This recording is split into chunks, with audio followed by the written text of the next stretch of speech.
Welcome to another episode of Misfit Social Podcast. Royce may look a little bit different today. Yeah, he's been on keto. Yeah, he's been talking about this keto for the last few episodes, and it's amazing what happens. I don't know what happened from seasons. the last episode to this episode, but cutting carbs made a huge difference. You're looking good, Royce. He's thinner and even more handsome. Thank you. Good to have you, Royce. Thank you. I won't do the impression, but it's good to be here. Yeah. Big shoes to fill with Royce, but thanks for having me. Yeah. So everybody, Adam Howell, it's good to have him in studio with us. He is our director, producer, mastermind behind this whole show. So it's good to have you sitting in as co-host today. So it's his fault, is what you're saying? It's his fault, yes. For anything that you don't like or is terrible, sounds gross, it's this man's fault. Thank you very much. But he is representing the brand today. He's got tongue code. We're double tongue code today. We on brand, bro. Yeah. Well, we've got a very special guest in studio. She is also to blame for this podcast. About a year and a half ago, Miss Jennifer Betts. Met with her to actually discuss some digital marketing, and by the time the conversation was over, she had fully roped me into a digital contract and somehow creating a podcast. So I saw the first thing. Did you produce the one that was that I saw? No, that was her. That was the group she used to work with. That was Recycled Media. Yeah. I mean, I thought it was great. I think I reached out to you. I'm like, dude, you should do more of this. This was pretty awesome. Yeah. Well, thank you. So, yeah. Thank you. Yeah. So if it's good, thank Jennifer. If it's terrible, call her and give her some hate mail. So Beth, good to have you on the pod today. Thank you. And it's good to see you guys again. And congratulations. It's well overdue. I wish you much success, although it's probably going to come pretty easy. It's been something that has been a long time coming for you. Yeah, you many emails, many phone calls, many nudges to, hey, when's the pod dropping? When's the pod dropping? When's the pod dropping? It's just a finally few coming to fruition. Yes. So Jennifer, you have a very diverse background in the scrap industry world, all the way from procurement to advertising and marketing, and now even running your own business. So let's take a few minutes here at the top and just let us know a little bit about your story. How did you get into scrap? How did you get into digital marketing? Let us know how that all came about. Absolutely. I honestly shouldn't be in this industry. I have a finance degree. I should be probably on Wall Street, investment banking, something along those lines. But honestly, when I started looking at the internships and seeing a lot of my classmates in college going off and being chained to their desks, it kind of was like that wake up call of, I don't think this is going to be for me. Right. The easiest answer is career fair in college. Honestly, the first company that I worked for was probably the booth next to the company that I was trying to get an interview with. And it ended up being the David J. Joseph Company, which at that time wasn't owned by Nucor yet. So I ended up getting a job with them. And they were the largest privately held scrap company, or as we say, metal recycling company at this time. And it was amazing. You know, at 22, they gave me a company car, a book of business, and basically said, go travel, go. And so it was kind of a no-brainer. They ended up getting acquired by Nucor. So I started off on the non-ferrous trading aluminum, copper, stainless steel, and truckload, rail car, sometimes quantities, and then switched over to the ferrous side, which is steel, anything that essentially sticks to a magnet. And so the majority of my career has actually been on that side, managing raw material programs for steel mills. And I ended up working for AK Steel, which got acquired by Cleveland Cliffs. So I've got integrated, AK from scratch. to EAFs, electric arc furnaces, so anything that gets remelted, basically. And it's been a really interesting progression from the finance major to knowing probably too much about chemistry and metallurgy and science that was never in my career path plan at all along those thoughts back in college.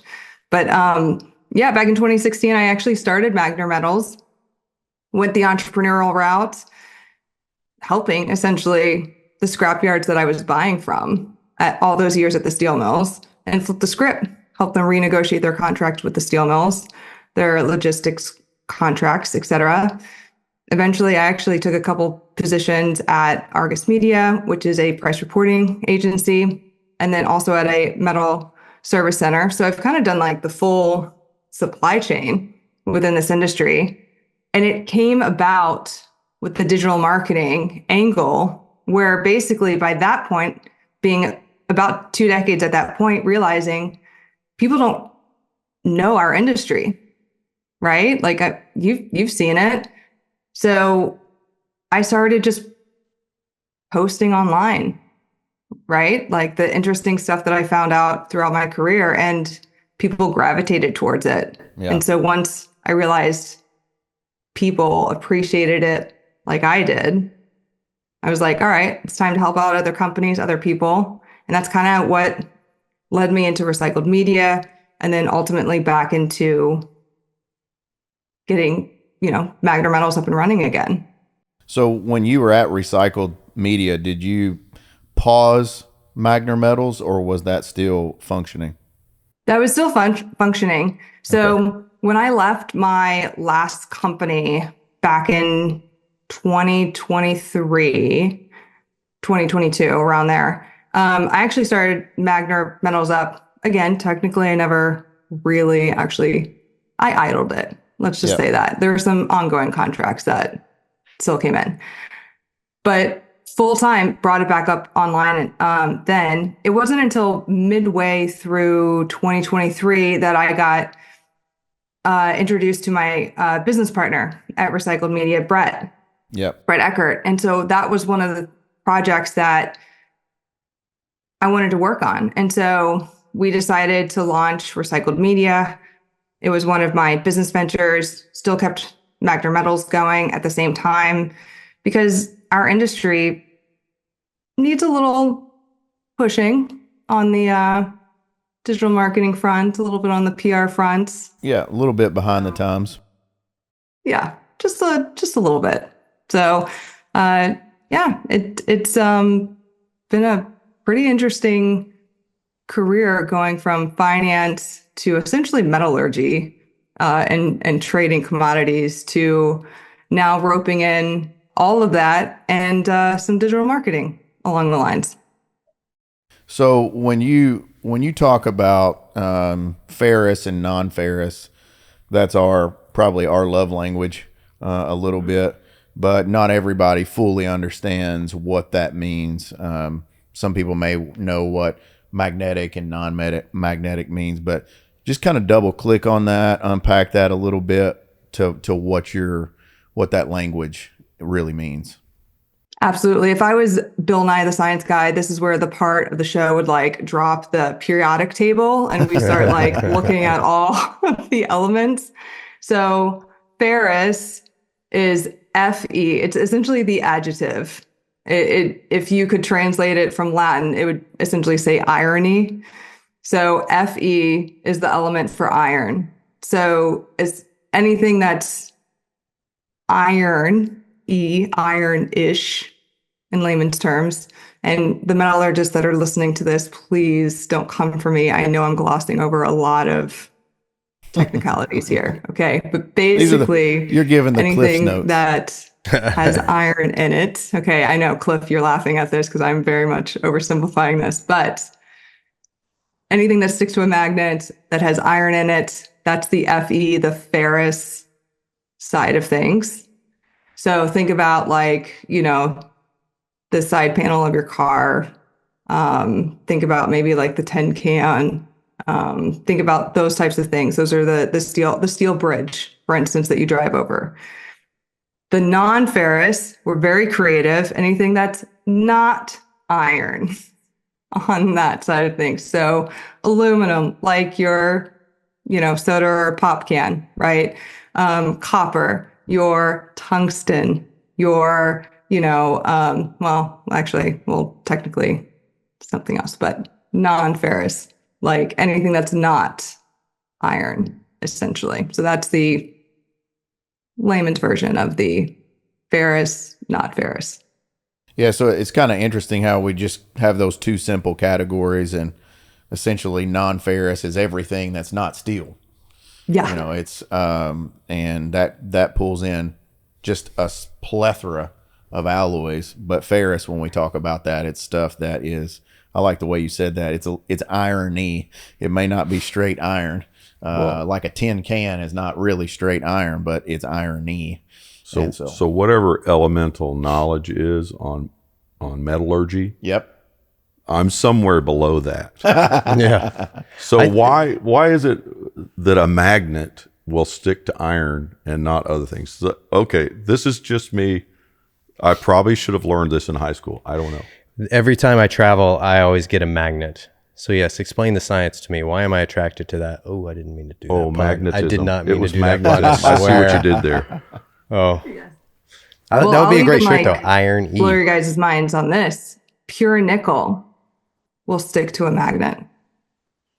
That doesn't help me. This is not helping me. That probably blows my mind. That doesn't blow their mind. Well, yes. Paul's like, I just want to know. Paul's like, I just want to. He's like, I just want to know. Tell me why the magnet sticks to it. The irony of magnetism. Ooh. Can you say why it sticks to it, Bets? Oh, you know what? I actually don't know the specific reasons behind why the magnet sticks to the iron aspect. How's a magnet made? What is a magnet? That is, in fact, ironic. Isn't it ironic? You keep doing it. You're Don't you awesome. think? Don't you think? I do. It's a little too ironic. I really do think. You have a good answer. We'll for have that? to. Want me to Google that while we're talking? Let's ask Gemini.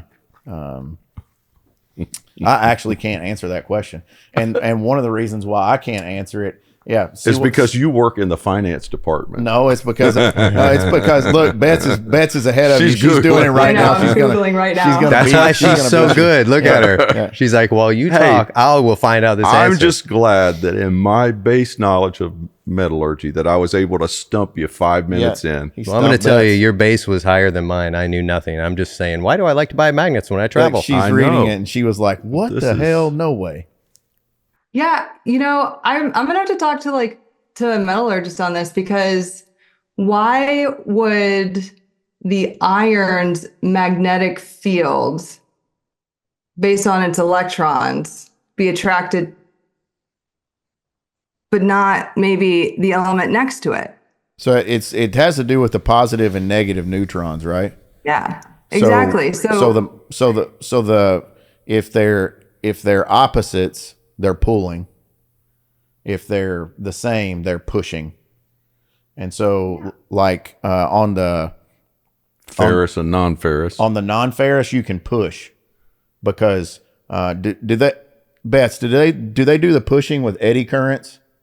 Is that what kicks the non-mag out? Is that right? A lot of times with eddy currents, centrifugal force just like kind of throwing it. I know, but what's kicking it out, I think, is the charge that it's sending. Yeah. Mm-hmm. So we need somebody with really thick glasses and a coat, like one of those coats. Is that your way of saying you need a nerd? I still don't understand what you're saying, but yeah. We need to nerd up on this subject. So when you take two magnets and you put them on opposite sides, right, what they're supposed to be, they push. That's when they're the same. When you flip it over, that's when the positive and the negative is pulling. So magnetism is the opposite of whatever the magnet is. So that alloy is pulling towards it. So in the scrap industry, so Betts is in the ferrous side, and magnets are like super important for their sorting process. because it'll just grab everything that's magnetic. But they use eddy currents, and they'll send an opposing current through the air. And they do this at some of the trade shows. It's so cool to watch.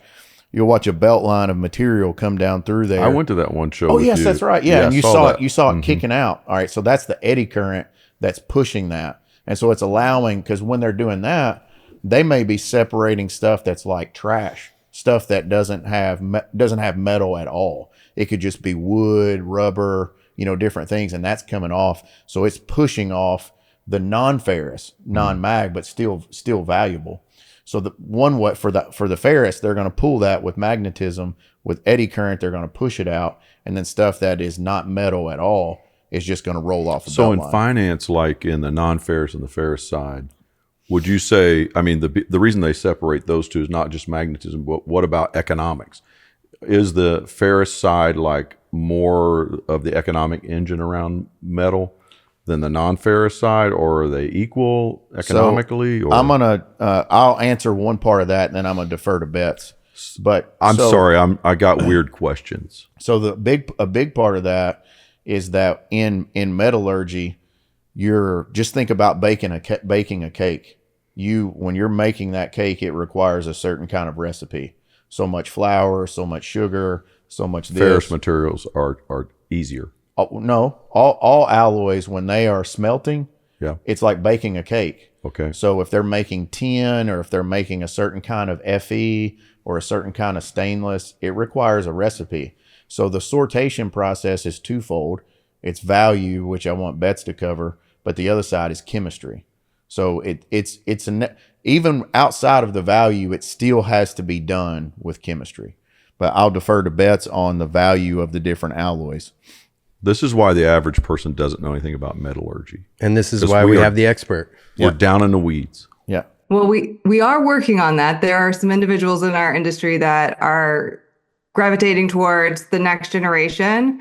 We've got Jessica Alexanderson that's written a couple of children's books that are talking about the economics of the different elements, specifically the metals, in terms of not just recycling them for the betterment of the planet, but from an economical standpoint, that when you take that metal back to the scrapyard, the metal recycling facility, you actually get money for it, and that the money is going to range based on the item that you bring back, because we value the metals differently.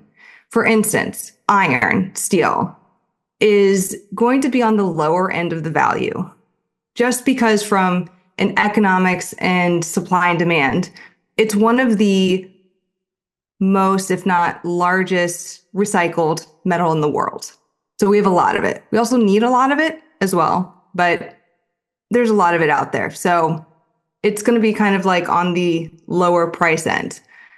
Aluminum is now going to step up quite a bit, actually, from a price standpoint. So like your aluminum can, crazy fact, it's going to get recycled, melted down, molded, formed, filled back up with whatever drink you're drinking within 60 days, full cycle, all the way around.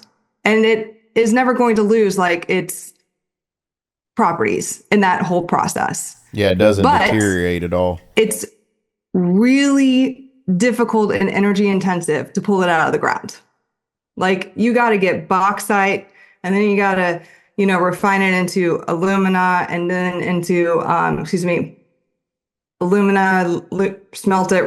It's like there's 3 stages until you can actually get it into aluminum, right? So we value aluminum a lot more than iron, right? And steel. And then there's copper. Copper is even more than aluminum, again, for a variety of reasons.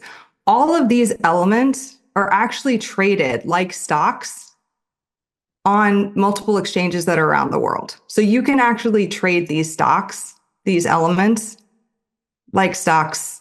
There's the London Metal Exchange, there's the Chicago Mercantile Exchange, Shanghai. Like you can go and buy and take positions on these elements like you do when you hear about gold, for instance.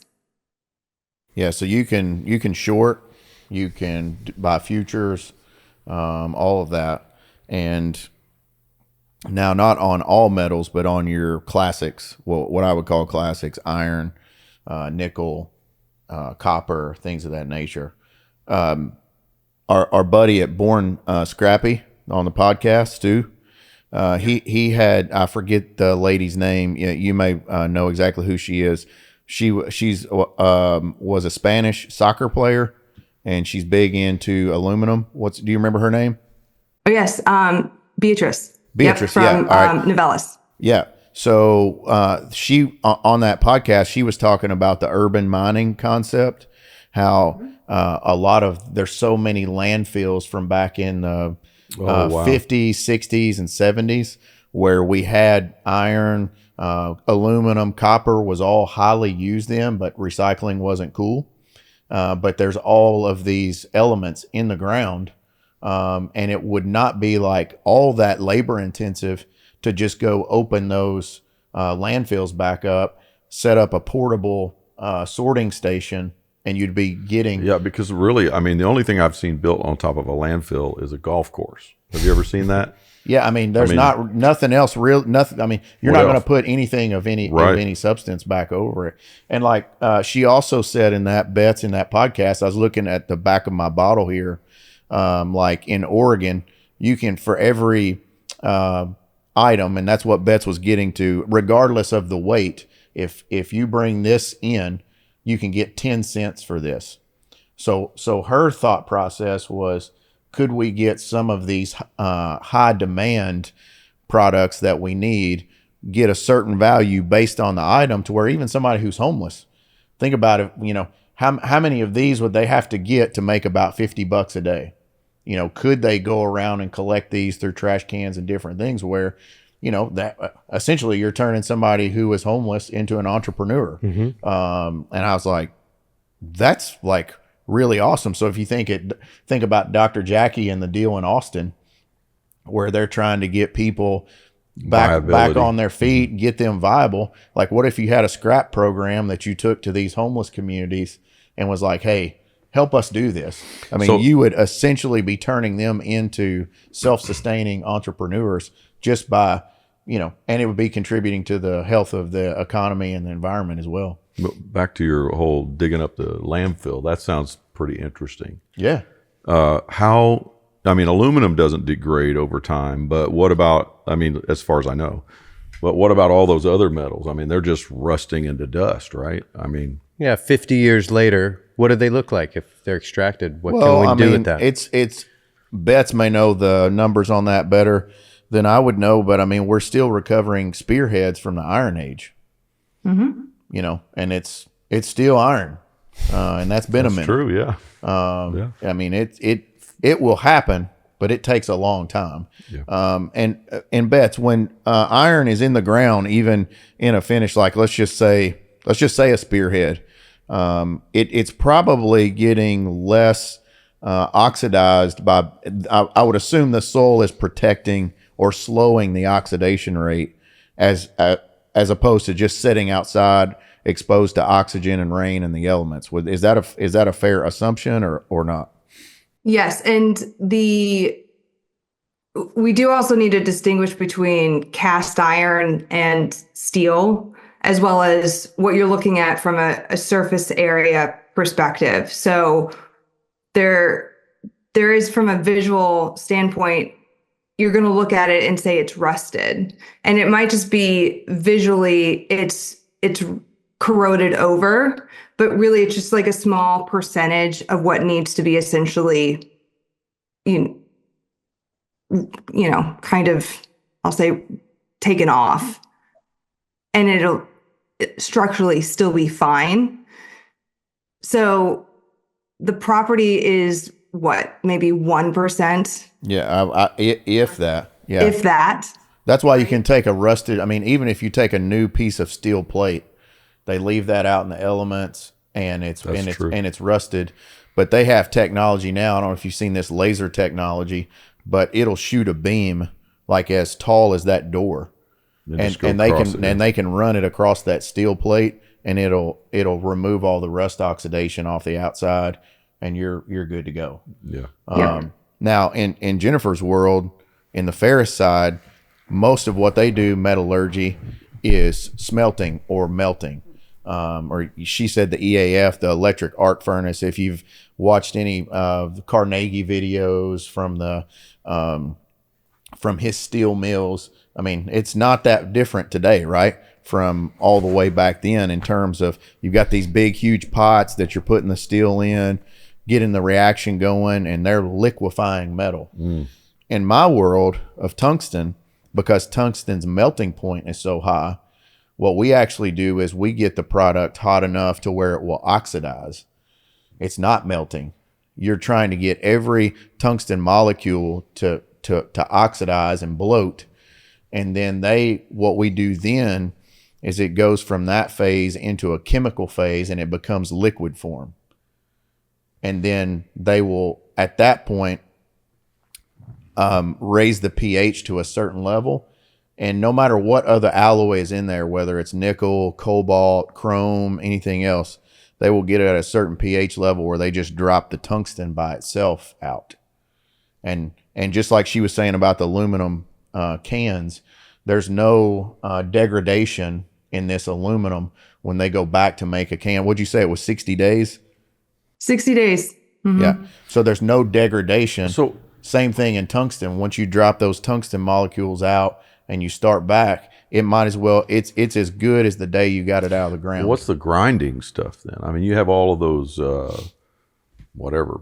The sludge that we get? No, it's like you put stuff in these hoppers and it grinds. What is all that about? Are you talking about something I do or something else? Yeah, down there in Houston, those big old hoppers that you stick stuff in. That's kind of more of the finish stage. And Jennifer might be able to help us on the steel mill side. I'd like to hear some of the finished product, kind of how that works, like whether it's making rebar or I-beam. The powder stuff. Yeah, so we're going all the way. Our side is going to powder, and then we're sizing that, Paul. So the grinders that you see is it's starting at, we're getting it back to, we're trying to get down to like a -350 mesh screen, and that may not mean much to you, salt. but no, smaller than that. So think about your screen at home, like your bug screen. All right, at -250 mesh on a screen, water won't go through. Okay. Now, but tungsten will. Well, we're trying to get a tungsten centered part all the way down to -350. Wow. So we're taking that down another 50% from the 250. So, and that also gets to where we're driving cost, as opposed to, so when you're talking about, where the value is at, where bets, like give us an idea of like, how do they make I-beam or rebar? They're going to be in a huge plant, and they're going to be doing it in a huge scale perspective. So in the United States, it's going to be most likely coming out of an electric arc furnace. 70%, a little more than 70% is made from recycled steel, electric arc furnaces. The other 30% is integrated, meaning it uses like limestone, coke, and iron ore from scratch, essentially, to make it. But it's going to come out of essentially a continuous caster, makes it into a billet. That billet goes over to a rolling mill, and essentially it gets rolled out, giant, like huge, long rolling mills where there's just multiple mill after mill that basically it's like a giant Play-Doh set, if you will, just keeps squishing down this hot billet until it gets to a thickness that they can then use into, say, if you're using it for a truss, or if you're using it for some structural part of a bridge. There are places that, from a vertical integration standpoint, like Nucor, for instance, has not only owned the scrap yards, owns the steel mills, but then also owns, the places that actually make the trusses now. And so they're getting fully vertically integrated, where there are whole shops that will take the steel and then make the trusses for the warehouses that are going up for all the Amazons that are going out there, and these buildings are huge. And so you'll have 20, 30 people working together to make one of these things. It's a really incredible process, but it's, yeah, I mean, it's a big, massive, huge undertaking. So you were saying that just like aluminum, it's easier and more desirable to get recycled aluminum because you don't have to take it out of the ground. You don't have to go through the chemical processes. And that's probably true of all scrap metal, is kind of like get you down up the rung of the ladder a few ways before you have to turn it into something else. Yes. And also from a raw material standpoint / national security standpoint, the United States exports 17 million tons of ferrous scrap a year. We are one of the richest scrap nations in the world. So from a standpoint of metals production, you are seeing international companies coming to the United States to set up shop here because they know that they have the raw materials here. Versus other countries sometimes have to import heavily their raw materials to produce the metals that they need. We don't necessarily have to do that. We can really be self-sufficient if we want to. Now, there are some caveats there. There are some alloys that we are heavily dependent on some other countries, Cliff. That would be us, yes. Working on that. That we cannot get in the single alloy form. But if we started recycling more, even those aluminum cans have them in them, we would be self-sufficient. But we're throwing a lot of them to the landfills, which is why you're starting to see companies start mining those landfills, because we're realizing we can't rely on other countries all the time. That sounds like a real business opportunity there. Wow. So I noticed on your socials, you're very active and you put out a lot of content. And one of the words I see you kind of stick away from quite often is scrap. So if you could tell someone like me who's not really involved in this business, why is it so important that we're now hearing professionals like yourselves use the term recycled materials, and it's suddenly become a bit more sexy than it used to be back in the day?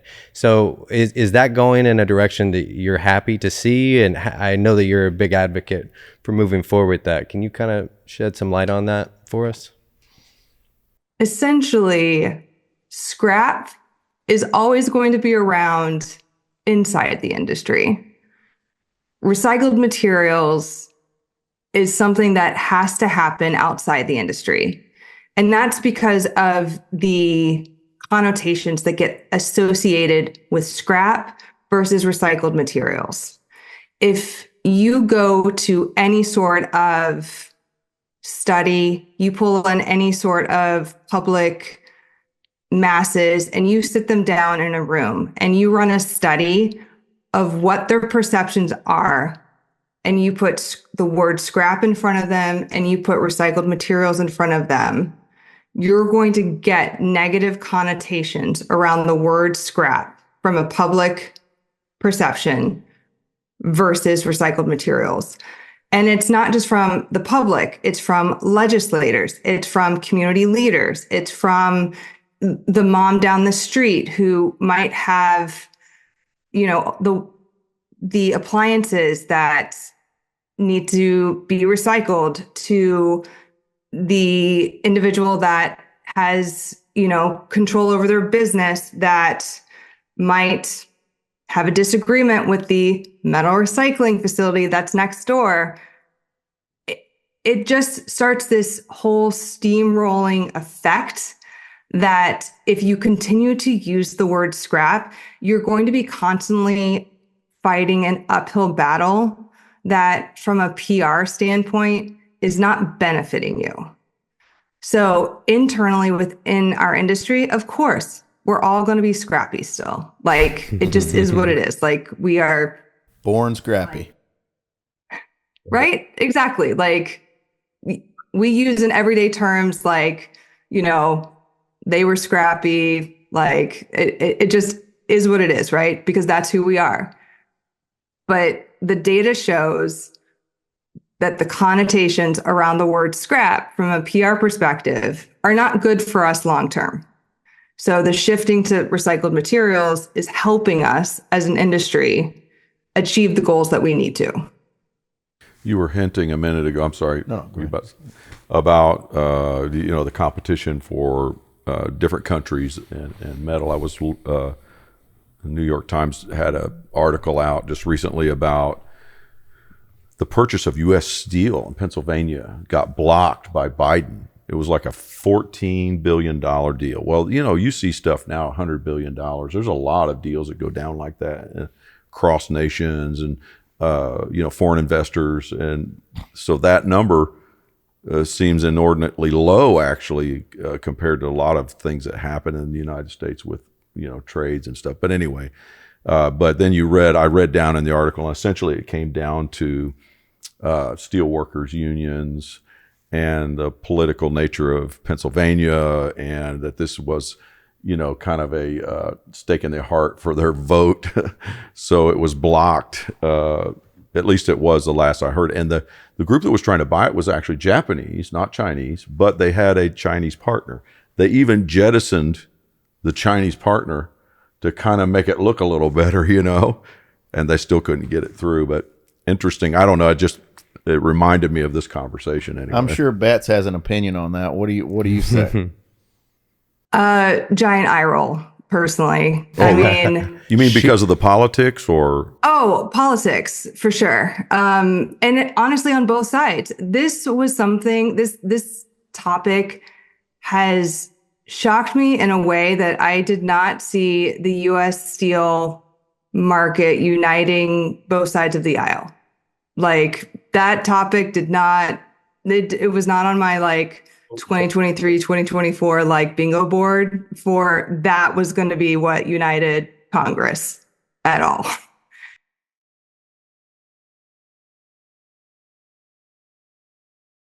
So, short answer, yes. So, and let me explain why.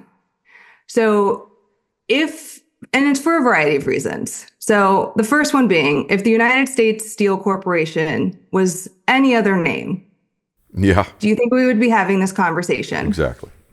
Probably not, right? It's a historic country. If it was it's like not an election year, would we be having this conversation?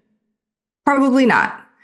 The U.S. Steel Corp being a steel corporation and it being purchased by a Japanese company, having historical ties and knowing the history of World War II and some World War I history, go back and actually, this is a stock of U.S. Steel with some German signatures on the back.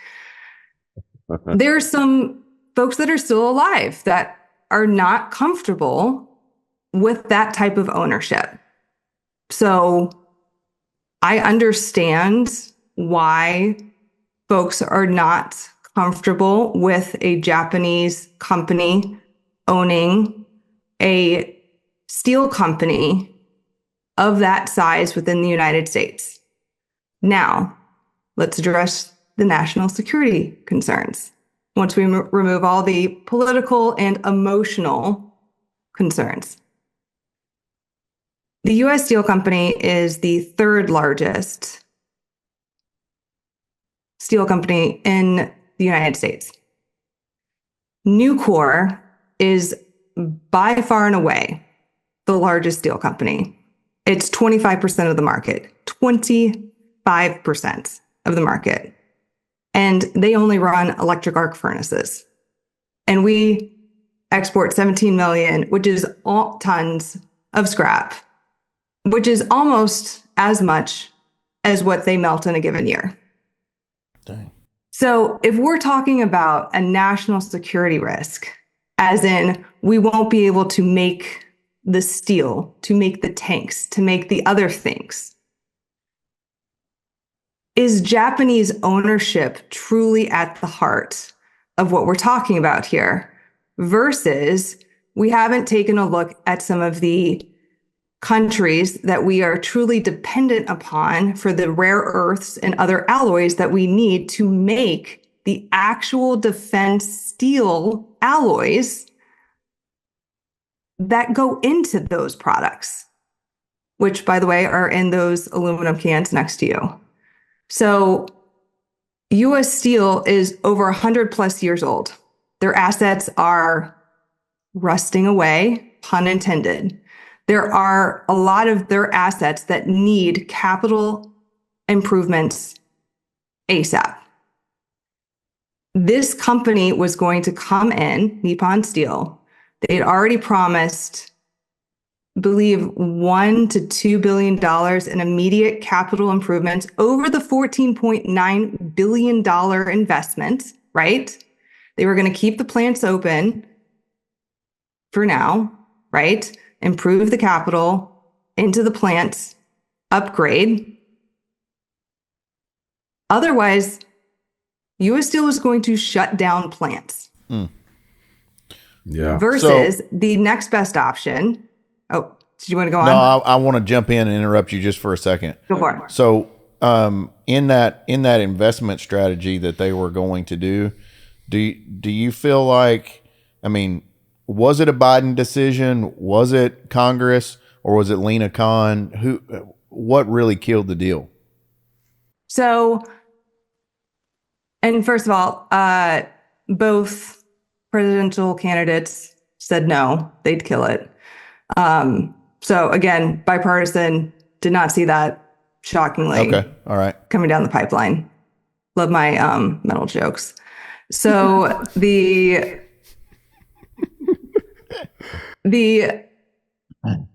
Committee on Foreign Investment, I believe it's the National Committee on Foreign Investments, is the one that actually is the one that reviews these types of investments. They're the ones that actually made the recommendation and put it on Biden's desk in December. Now, Biden had the choice of whether or not to formally block it or leave that for Trump. And so he made the decision the first week of January to actually... Which feels a little politicized, yes, for sure. Oh, for sure. Definitely wanted to probably take some... This is a little tangential, but I saw another topic that kind of flows in and out of politics and metal, and it was about ammunition, right? Yeah. So in people that are aligned with NATO, all right, they're not even NATO nations. There are friendly nations, or at least they have articulation on some level, agreement on some level. Okay, the enemy of my enemy is my friend type thing. They all line up. You could divide the world politically based upon the kinds of ammunition and weaponry they use. It's like soft, I don't know, but policy or something. Yeah. Like if you're buying this kind of weapon and this kind of ammunition, you're against Russia, essentially, or, communism or whatever, non-NATO type deals. And if you're buying the other, you're aligned with it. You could divide the world based upon the kind of ammunition. Because the round you shoot. Yes. Yeah, we shoot 5.56. They do not. And who's funding those, and where those are being shipped. Yeah. It makes perfect And the sense. millimeters are often just a little teeny difference, Yep. just a little off, but it's just enough. Yeah, because if you're in war, you don't want your bullets to be Yes. interchangeable. Yes. If they can come across. And it. that's so interesting that in Germany right now, they just had like the 20th since the Ukrainian war thing, they had like the 20th summit of nations that gathered. They weren't official NATO, but they were all this whole weaponry thing. That's where I learned about it. Was like, and I thought that is so cool. But anyway, it has a metal. Yeah. Talk about a lot of money going into some hardware. There you Well, go. to her point about blocking the steel thing, I mean, most of the things in military that go boom and really do a lot of damage have a very small amount of steel in it. It takes stuff like what I'm in, tungsten. is heavily used in all armaments, especially if it's armor piercing. And where we have plenty of iron here, the U.S. is a 50% net importer of tungsten. 50% net. What do you mean by that? So 50% of our material, raw material that we need to make what the Has to U.S. be imported. needs has to be imported. And where is the majority of that coming from, Cliff? China. Yeah. Unless you recycle, right? And that's why recycling is so predominant here. So in my world, we recycle at about a 50% rate of tungsten in the West. So Europe, North and South America. The rest of the world only recycles tungsten at about a 25 to 30% rate. So what's happening around the world to open those channels for other providers outside the United States? So I think we all know that these things are often politicized, and so the China topic can be heated, and people have emotions about it. So what's being done right now, Jennifer, to open up that dialogue with other parts of the world that might be able to contribute to those supply chains as well? In terms of improving the recycling rates or improving... Right, and just getting materials and things from other parts of the country that maybe we might not, or other parts of the world that we might not think of off the top of our heads. I think we all know China is on the map quite a lot. But you would still have to import the scrap, right? You would have to import the scrap. Well, if it wasn't the raw material, you're still going to have to import scrap to get to the level you're talking about. I mean, Jennifer, that 17 million number you threw out, was that all scraps or that was just iron? It was just ferrous scrap. Just ferrous scrap. Okay. So for my world, we don't really, in North America, we don't really export much scrap in my world. Like they're trying to get all of it that they can get. We have more, if we're exporting 17 million tons of ferrous, is 17 million tons, is that what you said? Mm-hmm. Yeah. Then it probably sounds like we have a lot. The challenge in my world is that we can't get enough out of the ground unless we go to China. Mm-hmm. Okay, so once you bake it down to whatever the process is to get it back to a powder, right? That's when it can be reused. Yeah. Right? Yeah. Is all of that happening in the United States? And does that get exported, or is the demand such that it just gets used right here? So yes and yes. It does get used here, but here's one scary factor is that there are two major tungsten producers, or if we use Jennifer's language, smelters in the United States that make tungsten. All right. One of them is American owned. The other one is European owned. And the one that's European owned is the largest tungsten producer in North America. But we estimate over 50% of their demand goes back to Europe in a finished state. So, where are they located?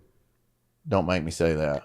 Let's buy them. Can you shed, Cliff? Can you shed a little light why tungsten is so important, though, to someone like me? I don't know that necessarily. Yeah. I do, but I won't say why. But I want to hear from you. And Jennifer, maybe you can help us understand why, as a consumer, is that so important to me? Why should I care so much about that if I don't know any of these things? Why is tungsten important? Since we're talking Good question. About it? So I'll say the tungsten side, and then I wanted her to say on the ferrous side, but. Like where mine and her worlds come together. If you've ever seen rebar that goes in concrete and all kinds of other things, all those little rough ridges that make a smooth steel bar and gives that grip on the outside, that pattern that you see comes from a tungsten roller. So she mentioned that it's like a Play-Doh. A hot roller. Yeah, it's a hot roller. Well, that's super hot. Well, tungsten's melting point is like over 5,000 degrees. So it's not affected by that process. So it's somewhat immune. It's not totally immune to it, but it's somewhat immune to it. So it would be really, it would be a lot more cost intensive if we didn't have tungsten to be able to shape that rebar. Anytime you write with a ballpoint pen, that ball that's in there is typically tungsten. And I believe, I mean, even a phone, right? Doesn't the mechanism that makes the phone vibrate, is that somehow so when tungsten? your phone vibrates, there's a little swinging tungsten weight in there that makes it vibrate. The iPhone that is being made in China Correct. has. Yeah. Yeah, you were telling me like out on the end of propellers and turbines and stuff on the rigidity, Airplane landing gears, but again, that's another way. I mean, so in the steel industry, your landing gear, the shaft itself, there's a lot of ferrous in there, but that ferrous is not as tough as tungsten is. So they'll take Jennifer's product and make the shaft, and then they'll coat that shaft. You think it's like a chrome coating, and it is, but it's like a chrome carbide. He's trying to say he's tougher than you, Jennifer. No, I wouldn't bet that. I've negotiated with Bets. I'm not tougher than her. She's a tough one. Anyway, what were your thoughts? No, I mean the periodic table is fascinating, and he's absolutely right. The elements, specifically tungsten, is really interesting because you can do unique things with it. And if we don't have enough of it, we can't use it in those ways that we need to use it. So then, to his point, planes are going to have some more challenges landing, right? The phones aren't going to be able to let you know silently during your movie that you're getting a text, for instance. Some discomforts are going to come to our lives if we are not going to be a little more responsible about recycling these types of metals. Yeah. So while we're in that vein, Jennifer, about being responsible, are you okay on time? You have a hard stop? Oh, yeah. Okay. Yeah. I want to just kind of delve off into a little bit of a difficult, maybe even controversial topic. You and I have been talking recently about MRFs. We'll unpack what that is. But the ESG initiative absolutely drives me fucking bonkers. Because number one, I don't think anybody who's pushing it knows anything about what they're talking about, especially when it comes to recycling. But let's talk about the hypocrisy that is in when you're at an airport and you think you're putting, it's got, hey, this is aluminum, this is plastics, this is landfill. Let's talk about the brass tacks about how many municipalities, cities are actually doing what they say they're doing, even though they're getting state, federal money. Let's talk about the dirty secrets of what's really happening there. Absolutely. You talked about MRFs. So for the translation, MRF, metal, can't get it out of my head. Municipal recycling facilities. These are where your trash recycling goes. So if your local municipality picks up your recycling, these are the facilities where it goes. These are why recycling gets a bad rap, because there is no federal nationwide standardization for these. So one city could have the equipment and the behind the scenes technology using AI, top of the line, everything to be able to sort 5 different types of plastics, 3 different types of glass. The aluminum can get pulled out, the steel, everything. You throw whatever you want into that bin, it can get recycled and sorted out. And literally the street over, the town over, might only be able to sort 2 things, and the rest gets landfilled, even though it went into the recycle bin. So these facilities are just more or less dependent upon when they got the funds, how much funds they got at the time, and how well they've been able to upkeep them along the way.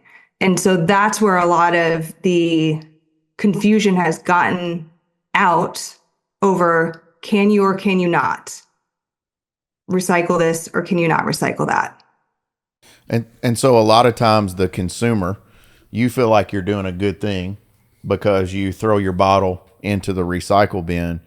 But the reality is, if that municipality is not set up to handle that type of scrap, or even what we would call in our world a contaminated scrap. I mean, how many times you see some knucklehead throw just a trash bag in the bin that's supposed to be aluminum? I mean, it's just lazy and ignorant, whatever. But if the scrapyard or if the municipality that's receiving that is not set up to handle, they'll reject that whole bag. So it might just have a couple McDonald's bags in it, but if they identify it as contaminated, none of that will get sorted because they may not have the technology to be able to sort that, even though it's out there. And in all reality, it's pretty low cost. So here's my frustration is that you have the government agencies wanting to put these regs on consumers, on the businesses, and a lot of those municipalities, not only are they writing and administering the regulations, but they're not doing their bit. So they're not making the proper investment that they need to make to do what they're telling us we need to do. And really all they're doing is just allowing valuable alloy acid. I mean, this is money. This for me might as well be dollars. They're letting that just go to a landfill because they haven't took the initiative to get technology that's already out there installed. Because at the end of the day, you can't say you don't have money for it because every scrap business can prove that these pieces of equipment that may cost $250,000 to $1 million, you'll pay for it in less than 2 years. Because it's not like you're just using it to sort something that's going in the ground. You're using it to sort something that somebody's going to write you a check Does for. the municipality, are they the benefactor of the sorted material? Okay, so I'm going to let her talk, and if you're from Madisonville and you're listening to this podcast, and our mayor was on our pod, so no offense to him. I asked him a lot of questions about potholes. Evidently, I should ask him about the landfill. Yeah. Lesson learned. I was going to get there, but you spent 20 minutes on streets. So Oh, we man, never I got love there. potholes. What's down in those potholes? All right, so here's what our city did. They made waste collection within the city limits of Madisonville. They made it controlled only by the city. So they won't even give you a license to collect waste inside the city of Madisonville. And they started a recycling program. That recycling program, the only thing they recycle is cardboard. All right. Now, the problem that we have now is the recycling center in Madisonville, they were going to do that and they were going to do it free of charge. Sure, free of charge. That's fine because you're going to get money out of it. But again, my family's guilty of this. I get on them all the time. I'll go out there in the cardboard recycling bin and there'll be a friggin' bag of trash in it. I'm like, we are recycling people. We know better than this. Like, we are better than this. Don't do that. But because so many people just use it because that bin is free, now what they're having to do is now they export it. So now they're charging for that recycling bin. But that's just for cardboard. I mean, cardboard is that's paper, and cardboard is the cheapest of the cheap on recycling, right? Yeah, it's a tough business to make money in.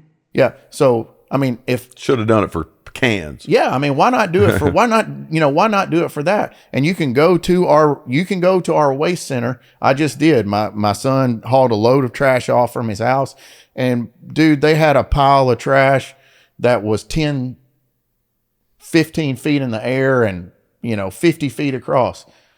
Metal cans, steel. I'm just like dollars. Ding, ding, They don't ding, have ding. one single sorting machine, and all they're doing is charging me for it and loading it up on a bigger you're truck saying and taking it to the that landfill. if a place like Madisonville would just invest in a $250,000 piece of equipment, they'd actually make their money back and more. 100%. And there's money at the state level and the federal level to write them a check for it. Am I wrong, Bets?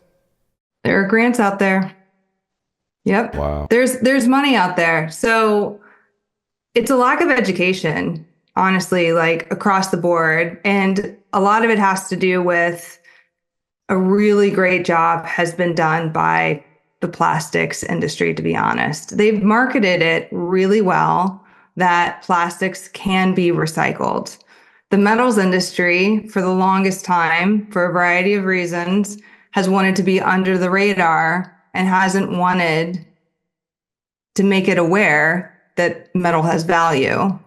And so a lot of these municipalities, the people in charge, aren't even aware of the value that's sitting within their cities. What about companies like Waste Management who have taken over all of these mom and pop places? Are they just like what, brushing this whole topic under the rug? What's up? What do you think?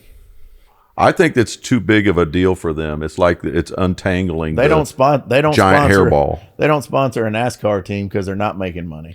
Well, they are making money, but why wouldn't? So they do know about it. They are sorting it, and they're making money. They know about it because not only are they getting the goods, but they're charging the municipalities for it. Hello, I think I'm going to buy some stock. What? Yeah, well, me and Betts are going to try to put them out of business. What? So how you don't do that? just Talk to me. just watch and see. This is proprietary information now right you're here on getting the on our World Wide IP. Web. That's right. We're learning. Watch out, 2025. It's kind of the best kept secret. I mean, think about it. If you live in an area where you pay somebody to come to your house to pick up the trash, the recycling, compost, whatever, right? That's a business. And then they turn around, they sort it. So there is a service there, right? But they turn around and then they take it to a metal recycling yard and they get paid on that side as well. They're using me as free labor. You got it. I'm sorting their stuff. All right. So what we're going to do, Betts, is we're taking over that industry. We've been planning it for a while. Let's do it. So let's go. I'm in. Let's go. Wait. All right. Can I go? We're kind of out of time. And last thing, we ask a lot of our guests to name somebody that they see as a misfit that they look up to. So it could be somebody that is alive or not with us. It could be somebody from 2,000 years ago. But who is somebody in Jennifer Betts' life that you're like, this person is a total misfit and they've brought inspiration to my life? If I may, 1 second, I want to say that Betts is a misfit. That's a fact. We've got an amazing woman in the metals industry here, leading the charge, doing things that no men are doing, let alone women. So I want to just say we appreciate what you're doing. Kudos to Misfit Betts. Yeah, Okay, he with- looks with like that- a scrap guy. You don't. You just, He looks scrappy. You don't look scrappy. With Yeah. that, who's your misfit? Thank you. Well, I have to give a shout out to a good friend of mine who is in an adjacent industry. He is Adam Cowan. He is a misfit in the sense that you would never guess what he does for a living as well. But he is in the industry of essentially recycling the baked goods, those types of things, into other types of products. And so he and I have commiserated over the years over barges, rail cars, other types of logistic issues. And so it's been quite interesting to see that other people in the recycling world also have issues, and that there are things that people would never know get recycled behind the scenes. Yeah. Okay, that's awesome, Betts. We appreciate you being on, and stay safe in LA right now. And, Thank you. Appreciate all that you've done for Tunco and helping us get our digital marketing up. And again, if you like this podcast, send Betts a thumbs up. If you don't, send her some hate mail. This has been another episode of the Misfit Social Podcast. Y'all be good. Let's go.